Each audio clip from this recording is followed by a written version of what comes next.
Look at the man slouched at the table. That's Kenneth Harwood, a 61-year-old circuit court judge known for handing out tough sentences. Now, check out the woman in the corner. She's not just any patron, she's here on a mission. After a moment, she stands up and strides over to the judge. With one smooth move, she reaches over his glass, slipping a deadly substance into his bourbon. And just like that, she vanishes, leaving the scene. An hour later, the bartender approaches him. It seems like a friendly gesture, but really, she's nudging him to finish the poisoned drink. She's part of the plan too. Harwood, a bit dazed, lifts the glass and gulps down the rest of the liquid. He won't walk away from this table alive. What happened in that Crescent Room wasn't a spur-of-the-moment decision. It all started 2 years earlier, in September 2006, at the Mobile County Courthouse. The guy on trial was Raymond P., a 24-year-old charged with armed robbery of a convenience store. He didn't have any violent history. His lawyer pleaded for leniency, saying the gun was unloaded and that no one got hurt. Judge Harwood was in charge of the case. He heard the request for a lighter sentence and shot it down without saying a word. Instead, he slapped on the maximum penalty, 12 years in a state prison. In the front row every day was Denise P., Raymond's 39-year-old aunt. She raised him since he was 11, after his mother passed away. When Judge Harwood handed down the sentence, she yelled at him from her seat. Court bailiffs quickly stepped in to remove her from the courtroom. Her outburst was noted, but no charges followed. For the court, that was the end of it. For Denise, it was just the start. The judge's decision planted a seed, and it had 2 years to simmer silently. For those 2 years after her nephew's sentencing, Denise Poole kept up a calm front. She worked as a medical records clerk, paid her bills on time, and visited Raymond at St. Clair Correctional Facility once a month.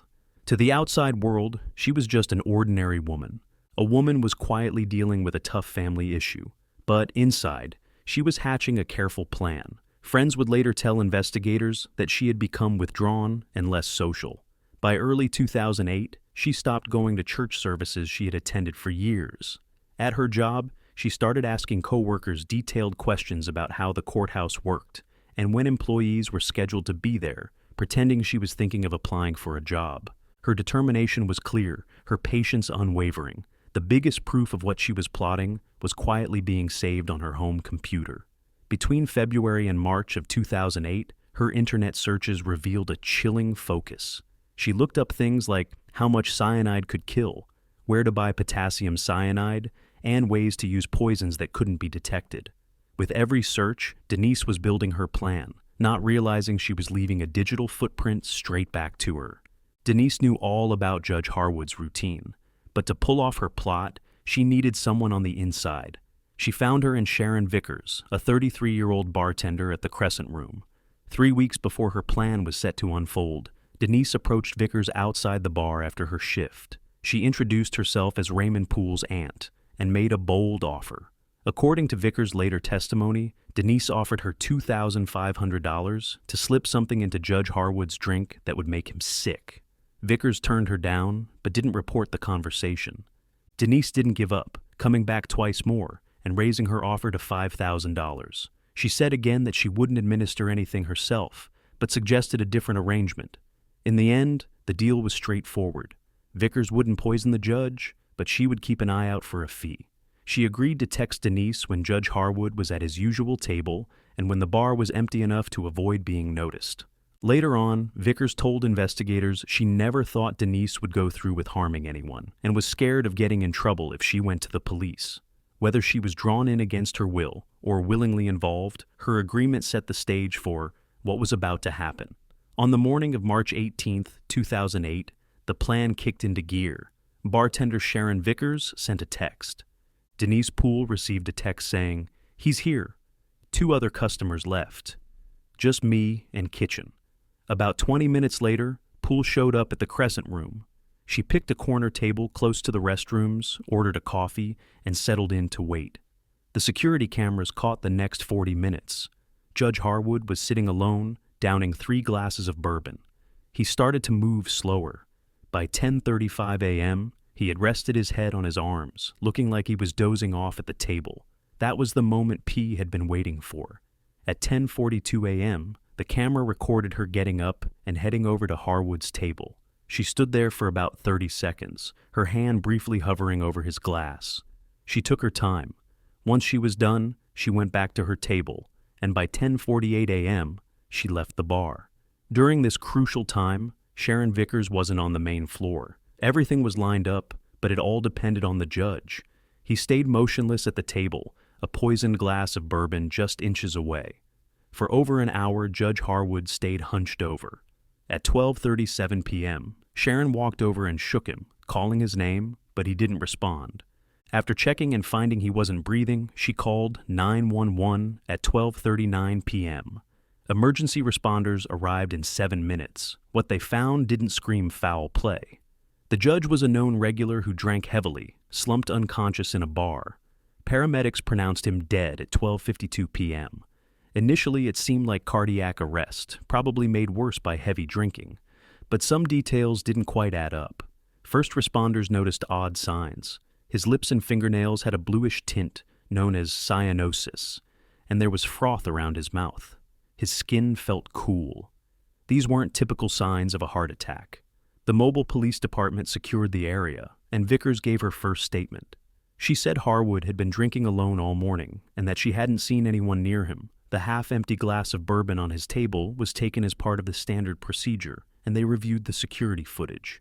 2 weeks after Judge Harwood's death, what started as a possible medical issue turned into a homicide investigation. The autopsy report from the Mobile County Medical Examiner revealed crucial details. Toxicology tests showed a deadly amount of sodium cyanide in the judge's blood. They also found the same poison in the bourbon glass on his table. This shocking discovery shifted how investigators viewed the evidence. The detectives quickly reviewed the security footage from the Crescent Room. The grainy video provided their first major clue.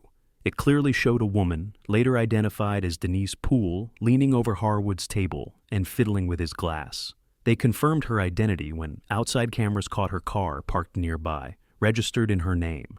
With the main suspect in hand, the focus turned to the bartender. Sharon Vickers was brought in again for questioning on March 22nd. This time, detectives showed her phone records that revealed numerous calls and texts exchanged between her and Poole in the weeks before the incident. Faced with this evidence, Vickers changed her story. She confessed to having a deal with Poole, admitting that Poole had paid her to know when the judge would be alone. Still, she insisted she had no idea about any poison and thought Poole just wanted to confront him. Now, investigators had a motive, video evidence, and a witness who confirmed Poole's presence with intent. Denise Poole was arrested at her home on March 25, 2008, and charged with capital murder. She chose not to speak to investigators and invoked her right to silence. When the case went to trial in November 2008, it relied solely on circumstantial evidence. The prosecution built a strong narrative for the jury. They highlighted Poole's motive by explaining how Judge Harwood had given her nephew, Raymond, a tough sentence. They also presented her online search history as evidence of premeditation, showing she had actively sought out a poison that wouldn't be detected. The security footage from the Crescent Room was key, placing Poole right at the victim's table when it mattered most. In the end, Sharon Vickers testified after being given immunity for her cooperation. She backed up the timeline and made it clear that P was behind everything that happened. In court, P's defense lawyer, Charles Brandt, pointed out that having a strong story isn't the same as having solid evidence. He highlighted a major flaw in the prosecution's case. There was no physical evidence tying his client to the sodium cyanide. Investigators couldn't find any trace of the poison in her house, her car, or any of her belongings. Brandt argued that her online searches were just a result of grief and anger, not a plan to commit murder. He maintained that the security footage was unclear and didn't show her putting anything into the glass. The defense kept it straightforward. Without the murder weapon, it was all built on guesses, not facts. The jury spent 6 hours deliberating. Their decision hinged on one key point: the lack of physical evidence linking Denise Poole to the cyanide. But the 12 jurors found the circumstantial evidence compelling. The motive was obvious. Her online activity was incriminating, and Sharon's testimony locked in the timeline. On November 19, 2008, they delivered their verdict, guilty of capital murder. This outcome meant she could face the harshest punishment the state allows. Prosecutors argued that her crime was premeditated and calculated, which called for the death penalty.